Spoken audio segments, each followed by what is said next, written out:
Kıymetli izleyenler, herkese merhaba. Bir paylaşımla daha sizlerle birlikteyiz. Şurada bir tane zeytin ağacımız var. Gemlik türü bir zeytinimiz. Tabi budanması lazım. Zaman zaman buduyoruz ama yine budaması gelmiş durumda. Orta kapanmış gibi. Yine tepelere doğru gitmiş. Tepeleri de biraz almamız gerekiyor ve şöyle açmamız gerekiyor. İçini açacağız ve dışa doğru dalları bırakaraktan budamamızı yapacağız. Tabii şu anda kıymetli izleyenler, Ramazan'ın son 2 günündeyiz.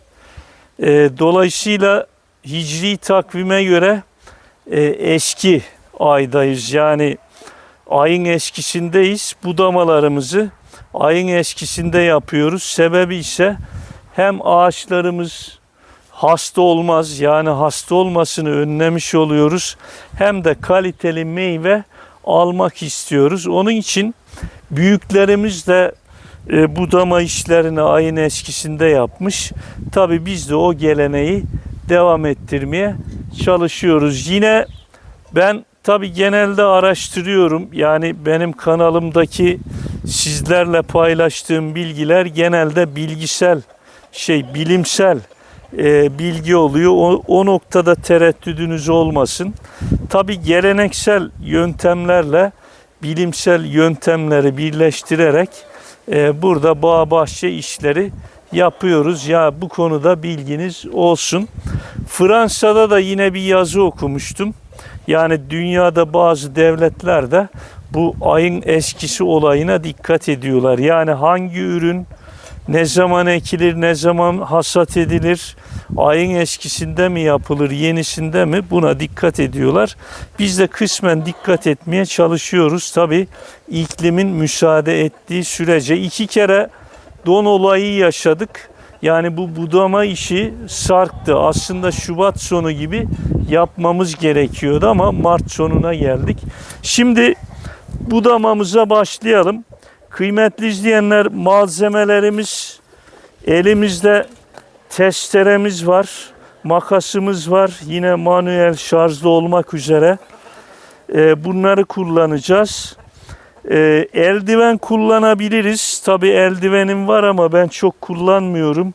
Tabii elimizin hasar görmesini istemiyorsak eldiven kullanabiliriz. Artı ağaç değiştirirken malzemelerimizi dezenfekte edebiliriz. Yani ben çok yapmıyorum işin açığı. Çünkü bir sürü ağaç var. Yani her birine macun sür. Bir de macun da sürmüyorum kıymetli izleyenler. İşin açığı çok inanmıyorum. Yani o kadar kesiklere büyük küçük macun yetiştirmek de mümkün değil. Yani budamamıza başlamadan bu bilgileri de söylemiş olalım. Ben macun taraftarı da değilim. Şeyleri dezenfekte etme taraftarı da değilim, malzemeleri.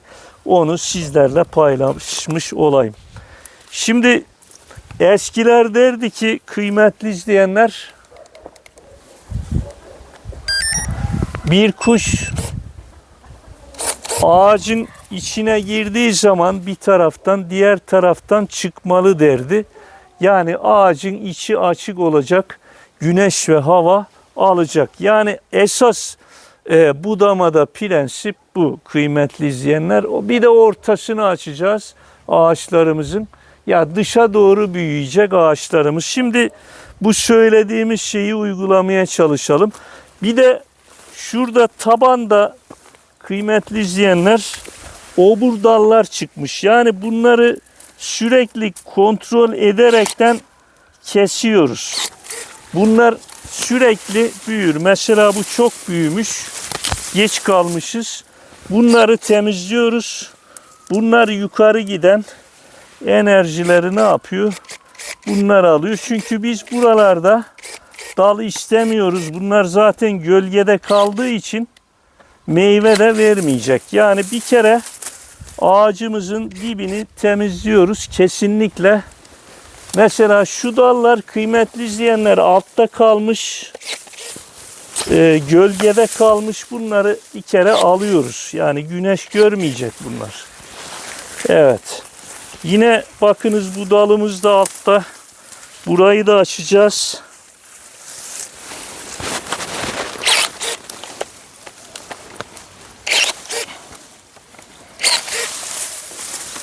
Evet. Bakınız buralar açıldı şimdi. Yine şu dalımız, kıymetli izleyenler, şu dalımız hem içte hem de yukarı doğru gidiyor. Bunu kesiyoruz.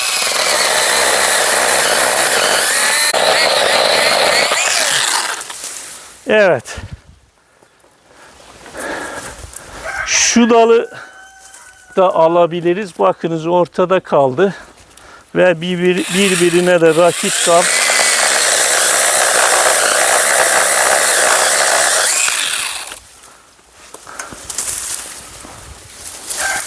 Evet, bunu da aldık. Yine bakınız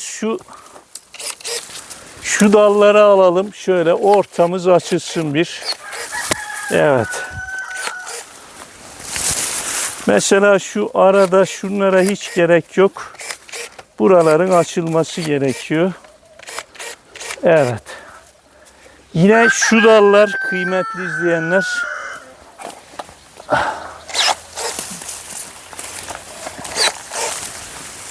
Bakınız ağacımızın ortasını açtık.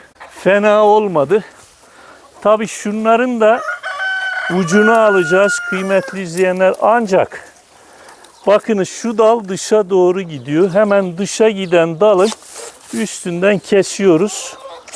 Şöyle fazla da tırnak bırakmıyoruz. Dibinden kesiyoruz. Zeytinimizi ferahlattık.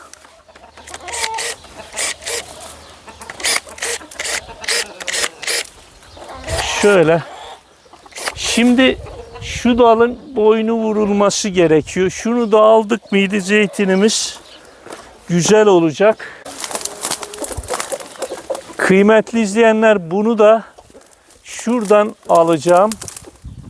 Daha doğrusu şu iki dalımız içe doğru gidiyor. Bunu buradan keseceğim şöyle. Hem de boyu çok uzamış, bu kadara gerek yok.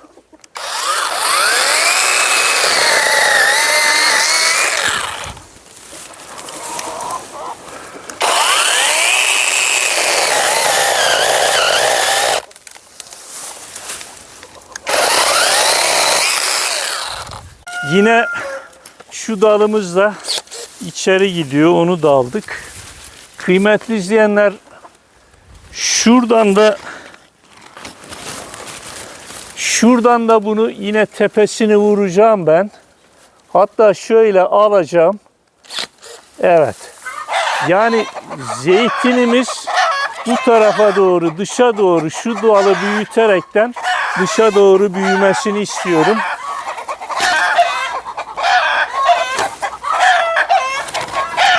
Şu dalı da alaraktan yine zeytinimizin dışa doğru büyümesini sağlayacağım. Yani bunu da hem tepesini vurmuş oluyoruz hem de dışa doğru büyümesini istemiş oluyoruz. Evet. Tabii tepeleri kestik. Ortaları ortaya açtık. Tepesini vurduk. Yine şunu da şuradan tepesini vurabiliriz şöyle. Evet. Şunu alabiliriz. Evet. Tabii artık bu zeytinimiz dışa doğru gelişecek inşallah. Yine şuradan da birkaç dal alabiliriz. Evet, şunu alabiliriz şöyle. Şunu alabiliriz. Hatta evet, şimdilik bu sene böyle dursun. Tabii zeytinimiz geliştikçe biz budamaya devam edeceğiz. Şekile göre, yani büyümesine göre budamamızı yapacağız. Yani zeytinimizin güneş ve hava almasını sağlayacağız. Evet.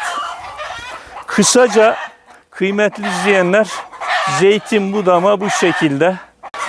Bugünkü paylaşımımız da bu kadar. Bir sonraki paylaşımda görüşmek üzere. Hoşça kalın.